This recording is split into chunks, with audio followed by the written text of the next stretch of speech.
Hello दोस्तों, आज आप लोग का वीडियो थोड़ा सा लेट से अपलोड हुआ दोस्तों, क्योंकि मौसम का इफेक्ट है, लाइन का प्रॉब्लम चल रहा है। खैर कोई बात नहीं दोस्तों, आज हम आप लोग को एक छोटा टॉपिक और नया टॉपिक बताएंगे दोस्तों, जिसका नाम है वेग फिल्टर, जिसको इंग्लिश में कहते हैं वेलोसिटी सेलेक्टर। तो आज जानिए दोस्तों, वेलोसिटी सेलेक्टर किसे कहते हैं, वेग फिल्टर किसे कहते हैं, वेग फिल्टर का मतलब क्या होता है दोस्तों। सबसे पहले जानो कि वेग फिल्टर एग्जाम में कई बार शॉर्ट क्वेश्चन के रूप में पूछता है दोस्तों कि व्हाट इज वेलोसिटी सेलेक्टर या वेग फिल्टर क्या है ना। इसका एक और नाम दोस्तों, इसको हम लोग कहते हैं वेग फिल्टर या वेग वर्णनकर्ता। इसका एक और नाम है वेग वर्णनकर्ता। तो यदि आपसे कोई पूछे दोस्तों कि वेग फिल्टर किसे कहते हैं, एक लाइन में डेफिनेशन दीजिए। क्या दीजिएगा, पहले सुनिए और समझिए भी दोस्तों। यदि आपसे कोई पूछ दिया कि वेग फिल्टर किसे कहते हैं, सामान्य भाषा में आपको बोलना है, क्या बोलना है कि एक ही क्षेत्र में जो बोल रहे, ध्यान सुनिएगा। यदि आपसे पूछा अच्छा फिल्टर का मतलब क्या होता है, फिल्टर का अर्थ होता है या तो सांद्रित करना या अलग करना।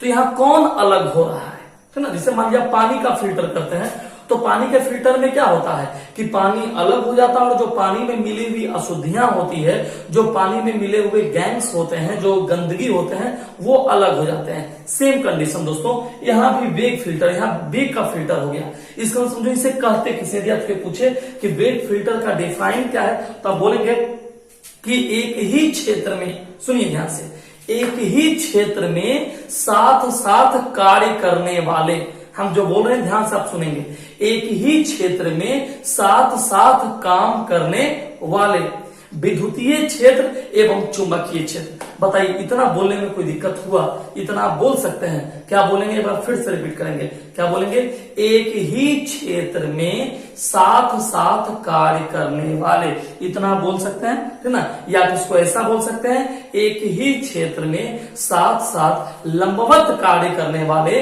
विद्युतीय क्षेत्र एवं चुंबकीय क्षेत्र, है ना। एक ही क्षेत्र में साथ साथ कार्य करने वाले या लंबवत कार्य करने वाले, कौन कार्य कर रहा है, विद्युतीय क्षेत्र एवं चुंबकीय क्षेत्र की एक ऐसी व्यवस्था, है ना। विद्युतीय क्षेत्र मतलब एक ऐसा क्षेत्र है, समझो एक ऐसा क्षेत्र है जिसमें विद्युत क्षेत्र भी है और चुंबकीय क्षेत्र भी है ना। तो विद्युतीय क्षेत्र एवं चुंबकीय क्षेत्र की एक ऐसी व्यवस्था जिसमें गतिमान आवेशित कणों के पुंज, विद्युतीय क्षेत्र एवं चुंबकीय क्षेत्र की एक ऐसी व्यवस्था जिसमें गतिमान आवेशित, बात ध्यान सुनिएगा, हम क्या बोल रहे हैं, हम बोल रहे हैं गतिमान आवेशित कणों के पुंज में से किसी भी एक आवेशित कण को पृथक कर दिया जाता है। तो ऐसी व्यवस्था को हम लोग क्या कहते हैं, वेग फिल्टर। कहोगे सर जी आप इतना बोले लेकिन समझ में कुछ नहीं आया, समझ में कुछ नहीं आया। अब ध्यान से सुनिएगा, अब जो बोलेंगे फटाक से दिमाग में सेटअप हो जाएगा। कैसे हो, ध्यान सुनिए। हम क्या बोल रहे हैं कि भाई एक साथ एक ही क्षेत्र में, ठीक ना, एक साथ एक ही क्षेत्र में दोस्तों दो व्यवस्था है, मतलब दो क्षेत्र है, एक है विद्युतीय क्षेत्र और एक है चुंबकीय क्षेत्र। मतलब एक ऐसा क्षेत्र है जिसमें विद्युत क्षेत्र भी है और चुंबकीय क्षेत्र भी है। तो दोनों को मिला करके एक ऐसी व्यवस्था जिसमें आवेशित विभिन्न वेग, बहुत सारा कण है, बहुत सारा कण है, और जितना भी आवेशित कण है सबका वेग भी अलग अलग होगा। तो विभिन्न आवेशित कणों के पुंज में किसी भी एक आवेशित कण के वेग को अलग कर, मतलब बहुत सारा कण है, उसमें से एक कण के वेग को अलग कर दिया जाता है, उसी को हम लोग क्या कहते हैं दोस्तों, वेग फिल्टर। समझ में आ गई बात समझ में आई, लिख लिया जाए, चलिए लिख लीजिए, लिखिए हम लिखा देते हैं आपको। वेग फिल्टर देखिए आप डैश है,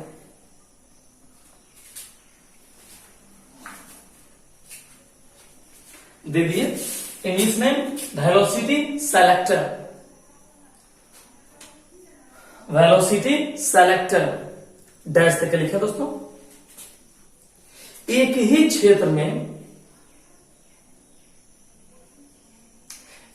क्षेत्र में साथ साथ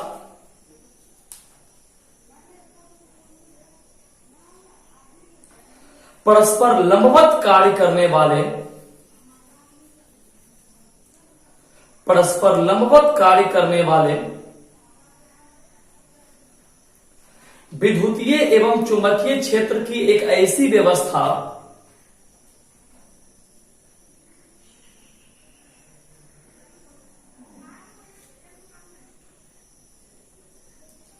एक ऐसी व्यवस्था जो विभिन्न वेगों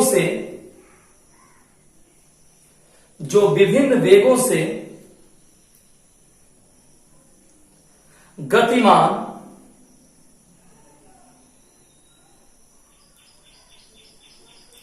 गतिमान आवेशित कणों के पुंज को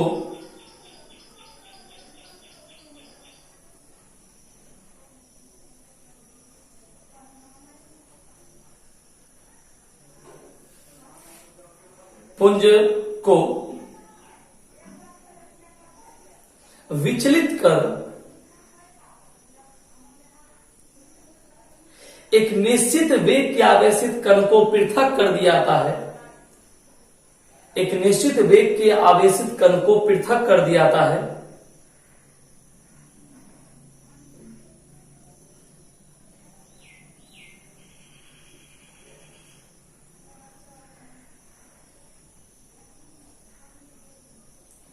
ऐसी व्यवस्था को वेग फिल्टर कहते हैं।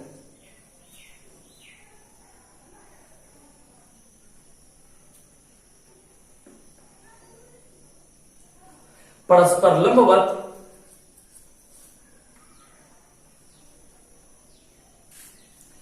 विद्युत क्षेत्र एवं चुंबकीय क्षेत्र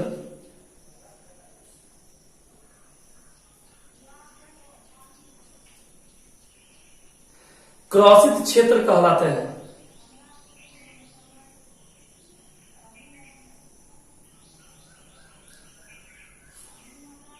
क्रॉसित क्षेत्र कहलाते हैं।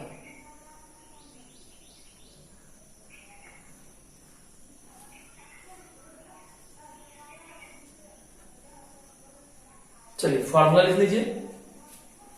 लिखिए, यदि आवेशित क्षेत्र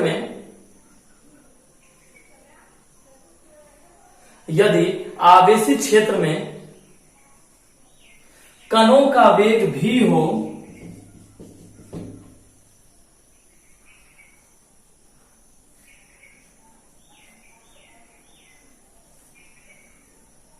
तो v बराबर E बटे B, तो v बराबर E बटे B, जहां E विद्युतीय क्षेत्र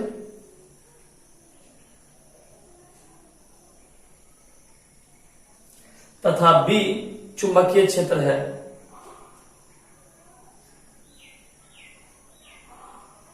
चलिए दोस्तों, कंप्लीट हो गया। चलो दोस्तों, अगला एक टॉपिक है जिसका नाम है विशिष्ट आवेश। इसको इंग्लिश में कहते हैं स्पेसिफिक चार्ज। जाने क्या होता है विशिष्ट आवेश, स्पेसिफिक चार्ज कहते किसे दोस्तों? बड़ा सिंपल डेफिनेशन है, बड़े आराम से आप दे सकते हैं। खाली एक बार ध्यान से आप सुनेंगे, किसे कहते हैं विशिष्ट आवेश। देखो, एक लाइन का परिभाषा बोलो तो परिभाषा क्या बोलोगे कि किसी आवेशित कण पर, यदि आपको देखो 3-4 परिभाषा है। यदि आपसे कोई पूछे आवेश किसे कहते हैं, अलग डेफिनेशन। यदि आपसे कोई पूछे विद्युत आवेश किसे कहते हैं, अलग डिफिनेशन। यदि आपसे कोई पूछे कि विशिष्ट आवेश किसे कहते हैं, अलग डिफिनेशन। तो यदि आपसे कोई पूछा कि विशिष्ट आवेश किसे कहते हैं, तो आप सीधा कह सकते हैं कि किसी आवेशित कण पर उपस्थित आवेश। ध्यान सुने हम क्या बोल रहे हैं, किसी आवेशित कण पर, क्या बोलोगे बाबू, किसी आवेशित कण पर उपस्थित आवेश। यहां तक क्लियर हो गया? किसी आवेशित कण पर उपस्थित आवेश एवं उस वस्तु के या उस आवेश के द्रव्यमान के अनुपात को हम लोग क्या कहते हैं, विशिष्ट आवेश। मतलब यदि आपसे पूछा कि विशिष्ट आवेश किसे कहते हैं, तो क्या बोलेंगे कि किसी आवेशित, कोई भी आवेशित कण है ना, कोई भी आवेशित क्षेत्र हो, तो किसी आवेशित कण पर उपस्थित आवेश और उसके द्रव्यमान के अनुपात को क्या कहते हैं, विशिष्ट आवेश। मतलब कि विशिष्ट आवेश का सूत्र हो गया कि किसी आवेशित कण पर उपस्थित आवेश मतलब Q और उसके द्रव्यमान M के अनुपात को ही हम लोग क्या कहते हैं, विशिष्ट आवेश। यदि आपसे कोई पूछा कि विशिष्ट आवेश किसे कहते हैं, तो क्लियर हो गया। क्या बोलेंगे कि किसी आवेशित कण पर उपस्थित आवेश और उसके द्रव्यमान के अनुपात को हम लोग क्या कहते हैं, विशिष्ट आवेश कहते हैं। इसका फॉर्मूला क्या होता है, विशिष्ट आवेश बराबर Q/M। चलिए बहुत आसान डिफिनेशन है, लिख लीजिए छोटा सा लाइन। लिखिए, किसी आवेशित कण पर उपस्थित आवेश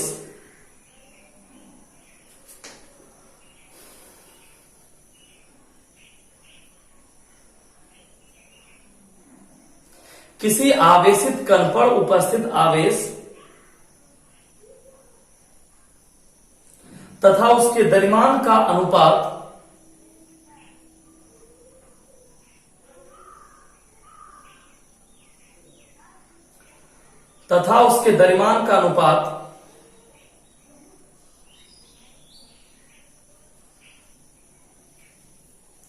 उस आवेशित कण का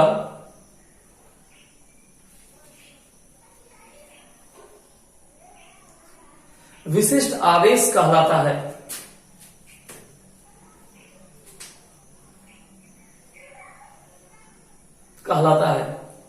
फॉर्मूला लिख लीजिए, विशिष्ट आवेश बराबर Q/m।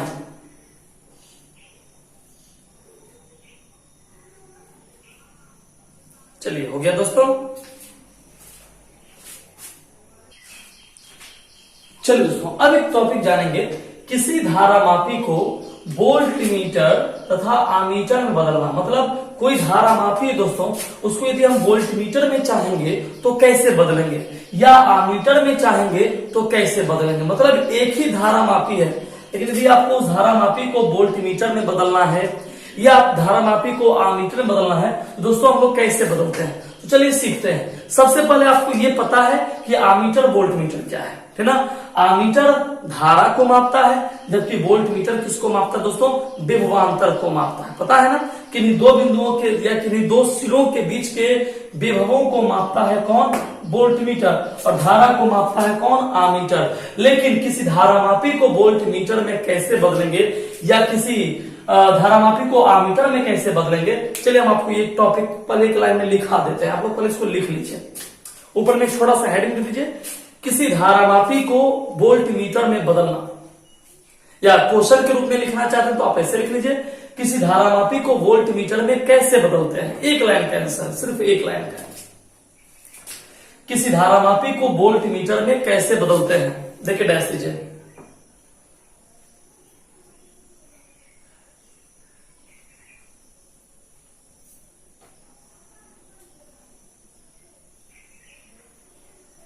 किसी धारामापी को वोल्टमीटर में कैसे बदलते हैं।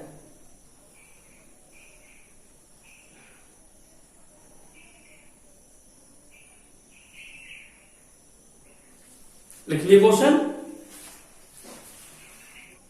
चलिए दोस्तों तो आंसर लिखते हैं, लिख लीजिए, मात्र एक लाइन का आंसर है, पहले सुना ही दें। चलिए सुन लीजिए, देखिए किसी धारामापी को वोल्टमीटर में कैसे बदलेंगे, तो बस एक काम करना है। हम तो क्या काम करना है, कि किसी धारामापी के कुंडली को श्रेणी क्रम में जोड़ देना है।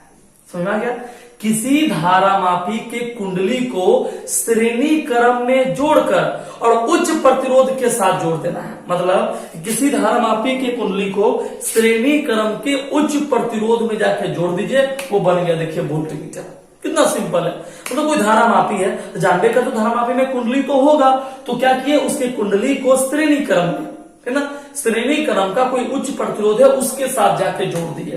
तो जोड़ने के बाद देखिए आपका धारामापी क्या बन जाता है दोस्तों, क्या बन जाता है, वोल्टमीटर। सिंपल है, याद रहेगा, याद सब लोग को रहेगा। क्या बोलेंगे, कि किसी धारामापी के कुंडली को श्रेणी क्रम के उच्च प्रतिरोध में जोड़कर क्या बना दिया जाता है, वोल्टमीटर बना दिया जाता है। इसी बात को लिख लेंगे, लिख लीजिए दोस्तों, लिखें, किसी धारामापी की कुंडली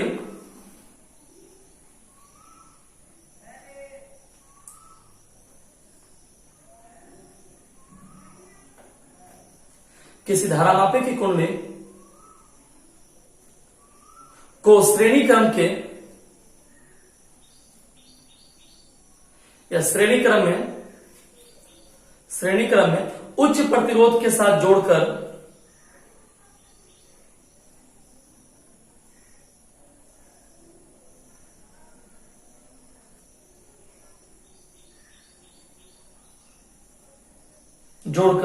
वोल्टमीटर बना दिया जाता है।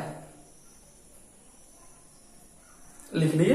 चलिए अब नेक्स्ट क्वेश्चन तो आपको पता है कि किसी धारामापी को आमीटर में कैसे बदलेंगे, तो कहोगे सर जानते हैं, आप नहीं बताइए तो भी हम बता सकते हैं। आपको पता नहीं कैसे, कहोगे सर ये ऐसा लगता है कि उसको उच्च प्रतिरोध में जोड़ते, लगता है इसको निम्न प्रतिरोध में जोड़ देंगे, उसको श्रेणी क्रम में जोड़ते, इसको समांतर क्रम में। यदि आप ऐसा सोच रहे हैं तो सही सोच रहे हैं दोस्तों, आप सही सोच रहे हैं, वही आंसर होगा ही। तो चलिए पहले क्वेश्चन लिख लेते हैं। क्वेश्चन लिख लीजिए, किसी धारामापी को आमीटर में कैसे बदलेंगे। किसी धारामापी को आमीटर में कैसे बदलेंगे।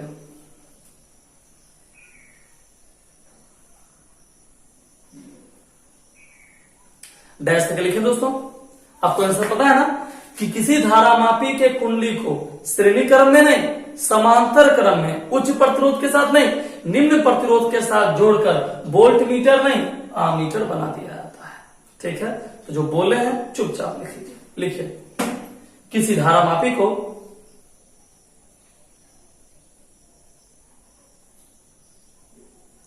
समांतर क्रम में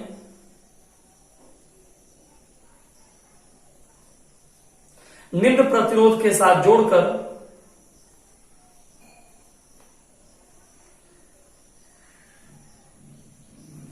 आमीटर बना दिया जाता है।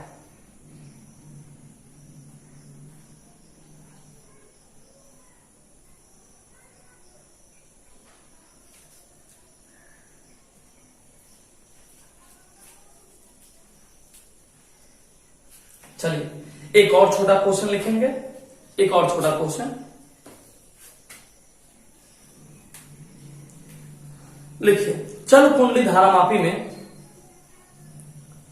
चल कुंडली धारामापी में त्रिज्य चुंबकीय क्षेत्र,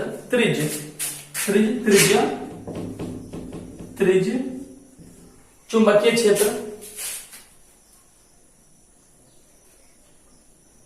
का क्या महत्व है, का क्या महत्व है। आंसर लिखें,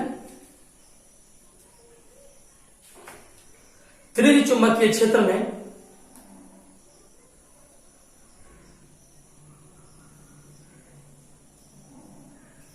त्रिज्य चुंबकीय क्षेत्र में धारामापी की कुंडली का तल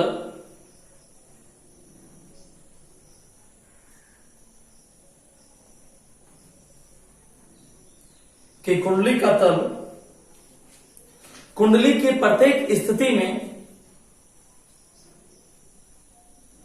कुंडली के प्रत्येक स्थिति में चुंबकीय क्षेत्र के समांतर ही रहता है।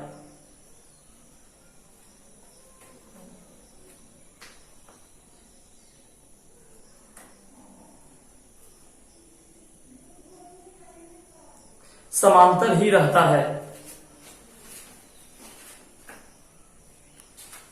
अच्छा जानते हैं, एक बात और समझिए, बहुत सारे स्टूडेंट लोग ये पूछते हैं कि सर एक बात बताइए, आप चलिए बता दीजिए, आप बता दिए हैं कि आमीटर, वोल्ट मीटर, किसे कहते हैं आमीटर, किसे कहते हैं वोल्ट मीटर, है ना। एक धारामापी को आमीटर और वोल्ट मीटर में कैसे बदलेंगे। लेकिन जानते हैं एक क्वेश्चन मन में उठता है, सिर्फ मन में उठता है, लेकिन लोग जुआ पे ला नहीं पाता। दोस्तों पूछो कौन सा क्वेश्चन है।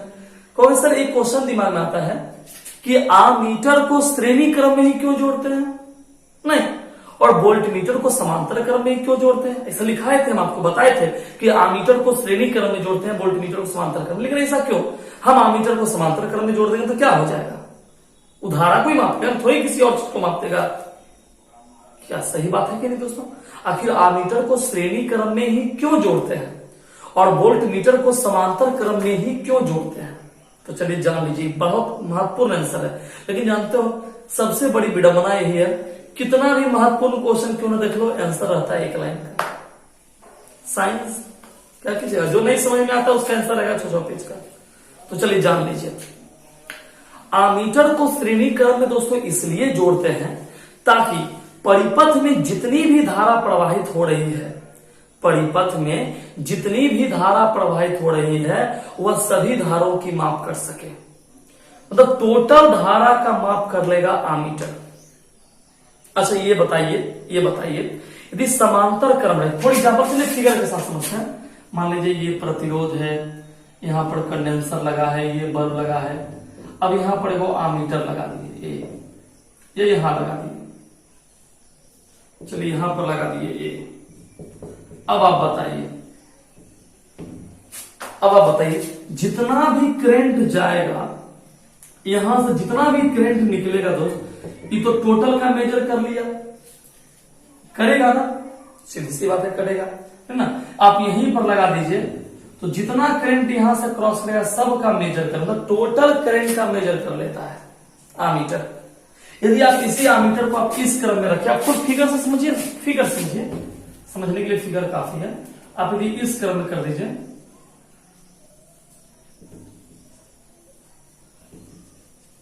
अब आप बताइए, आप यहां पर आमीटर लगा है, तो क्या इस बिंदु पर जो आमीटर का पठन यहां पर होगा, क्या यहां पर हो सकता है? यहां पर हो सकता है, यहां पर हो सकता है? नहीं हो सकता है।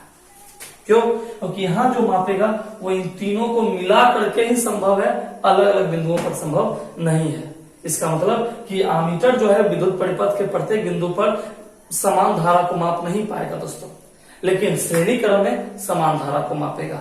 क्लियर हो गया बात? अच्छा सर, सेम कंडीशन, इसका आंसर लिख लेते हैं, इसका आंसर लिख लेते हैं, लिख लीजिए, क्वेश्चन लिख लीजिए। विद्युत परिपथ में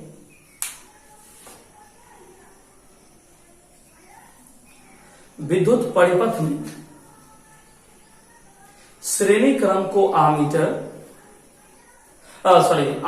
को श्रेणी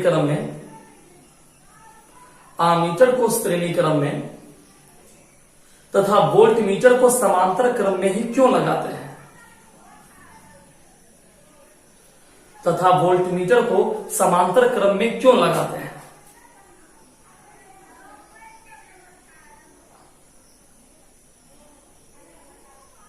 आंसर लिखिए दोस्तों।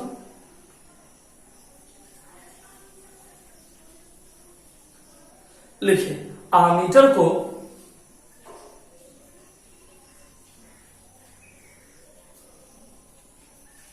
श्रेणी क्रम में इसलिए लगाते हैं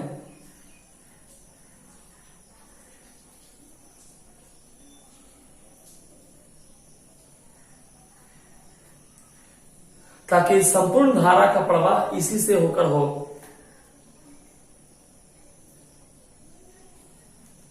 ताकि संपूर्ण धारा का प्रवाह इसी से होकर हो।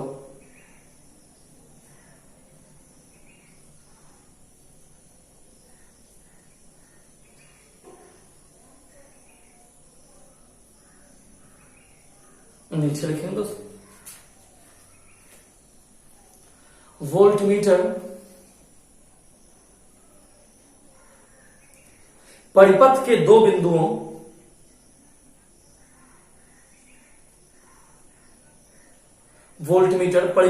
बिंदुओं के बीच के विभवांतर को मापने का कार्य करता है।